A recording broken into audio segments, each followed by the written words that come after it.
Good evening, everybody. I'm going to go ahead and jump right into why I almost didn't take today's trade, but then ended up taking it anyways based off of my PO3 indicator that is available on WAP. All right, here's what we got. So our high time frame market structure analysis gave us that the daily was bullish, the 4 hour was bearish, and the 1 hour was bullish.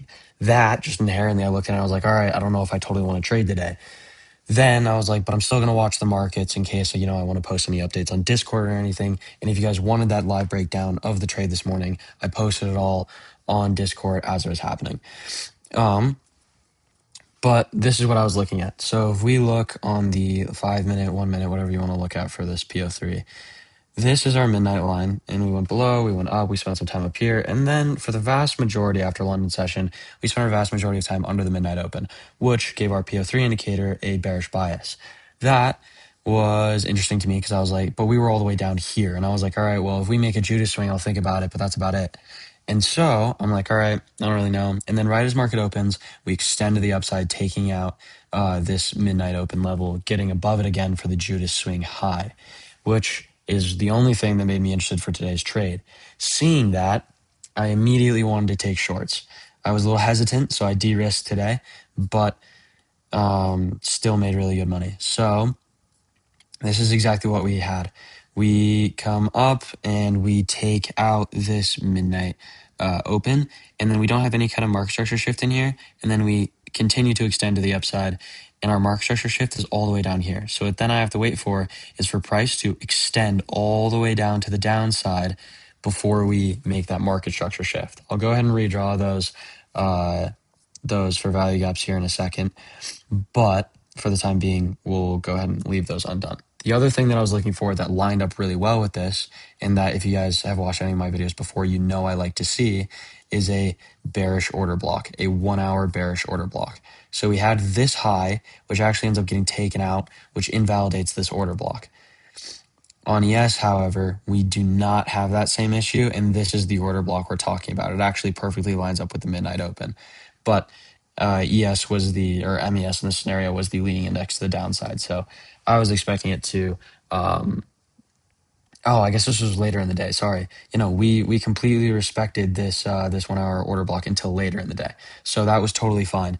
And because MES was the leading index, it made sense that it respected this 1 hour order block significantly more than MNQ did. From here, we can now drop down to the 15-second. We can start analyzing on lower time frames. So what I looked for was that market structure shift. We got that market structure shift. And then what I'm looking at here primarily is I need to see a retrace of this entire move. And you'll understand why I have the Fibonacci here in a second. These have OTE levels on it. I used to have octant levels on here, but I've just been using the Gann box for that. I'm mostly using quarter levels, and then I have the OT on the Fib. But what I was looking at was, all right, well, I want to see at least I want to see us go past equilibrium. And so I was like, all right, well, what exists past equilibrium? This for value gap doesn't really count in my opinion. There's just a bunch of these stacked highs. What I saw immediately off the bat was this inverse fair value gap. The reason that we choose this one out of all of them is there's highs right behind it, and it actually very conveniently hits that EQ on the lower half. Now we get an inverse fair value gap, and we can extend that over to the right, and we can now expect price to fill that in and make it a balanced price range. So, and I know that's what a lot of people waited for. Now, the issue I have with this is that I think fair value gaps are great, but I strongly prefer order blocks. Just inherently, I prefer order blocks. So I saw this order block right here, and I was like, okay, this would be ideal. This is what I'm looking for. And I said this on the Discord. I missed my entry here because we didn't come all the way up here, but I was looking for this order block to get taken out. Conveniently, what's in line with that order block is also optimal trade entry and the optimal trade entry range. On top of this, what this would also make is turtle soup on a low time frame, which I love to see. There's nothing not to love about a turtle soup. So we have a bunch of things that kind of correlate together. We have this inverse fair value gap, very well done. We have this 1 hour order block, which we fully respect. We have this 15-second order block. We're above the midnight open.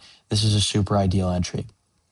Now for my targets, all of these red lines that you can see here are just a swing lows that I'm waiting for price to take out so I can start moving my stop loss. That's literally my entire goal. That's all I care about. I just want to keep ensuring more more profit, and so I just continue moving the stop loss down and trailing it down. So what we see here is this is some low time frame sell side liquidity that I was interested in. And then down here, this is some higher time frame sell side liquidity. And then down here, it won't load because it's too far back. So we have to go to a higher time frame for the silver bullet to load that previous week low, which it also says previous day low on top of that because it's both. It's an old daily low and an old weekly low. So what we have here is three sets of liquidity, one here, and one here. I did not recognize this previous week low or previous day low because I didn't go to a high enough time frame to catch that this was right here. I was just on the 15-second analyzing on my phone. I didn't even open my computer this morning, which I do not suggest. But so I didn't see this. But on my Discord, I was talking about this is the take profit that I took out at, but this is also a valid second take profit. The reason that I took out all of my position at the first one is I was only running one micro because I don't typically trade out of alignment with the high time frame market structure, but I have been doing it more so recently due to the PO3 indicator that I made that I'm really liking. So I only entered with one micro, and honestly, one micro is my sweet spot. I love one micro. It is like my favorite place to be. When I do prop firms in the future, I'll get like a $25,000 account, and then I'll pass one, get a payout, and I'll just start stacking $25,000 accounts because I can just trade with one micro, and that makes me happy. So that's my happy place. But yeah, this would have been my first take profit. This is I got like edged right here when it came down and like was, I don't know, a couple ticks off of hitting my take profit, and then we went up, retraced a little, and then I got stopped out, and then I got a take profit, not stop out, which was great. So really solid. And then I told everyone else, I was like, hey, like this second take profit is totally valid. I'll be watching it, but I've closed my position. And of course that gets taken out. And this previous week low, which I did not talk about, which is right down here somewhere, gets taken out as well. So today was a super solid day. I'll go ahead and pull up my, there they are. We entered right at that order block and we got out right below here. This was, I think, 812 ticks or something like that. Oh, sorry. The move that I caught was 600 ticks. The move that I told everyone to take from the second take profit, which I did not end up taking. Wow, I said it was way less. I don't know how I got way less than that. Anyways, but the whole move that I was talking about was 216 handles or 865 ticks. And so that's what I called out this morning. So yeah, if you guys want those updates, they're in the Discord, and if you guys want the indicators that I use on a daily basis, they're in WAP. So yeah, they're all there. But that's it for my daily recap. I hope you all enjoyed and found a lot of value out of that. I also have my P&Ls over on Discord. I think I made like $300 ish today off of one micro, and I risked like $70. So it was a pretty solid day, like a little 1 to 4, I think, because I had my stops right above here. Yeah, I think that's about right. Shorts from right there with my stops right there, and I took profit right there. Yeah, that seems about right. 4 to 1. Yeah, but that was a trade I took today. If you guys want to see more of that, go ahead and join the Discord. Indicators are on WAP, like I said, and go check out my X too. I post a lot of my updates on there. As far as videos go, if you want to stay up to date with those. But as always, I hope you all are safe. Hope you all are doing well. Hope you all had a good day trading, and I will see you all tomorrow. Let me know if you guys want anything in particular for videos. I don't think I'm going to trade tomorrow. I'll definitely still update on Discord, but because of FOMC, I don't typically trade FOMC mornings.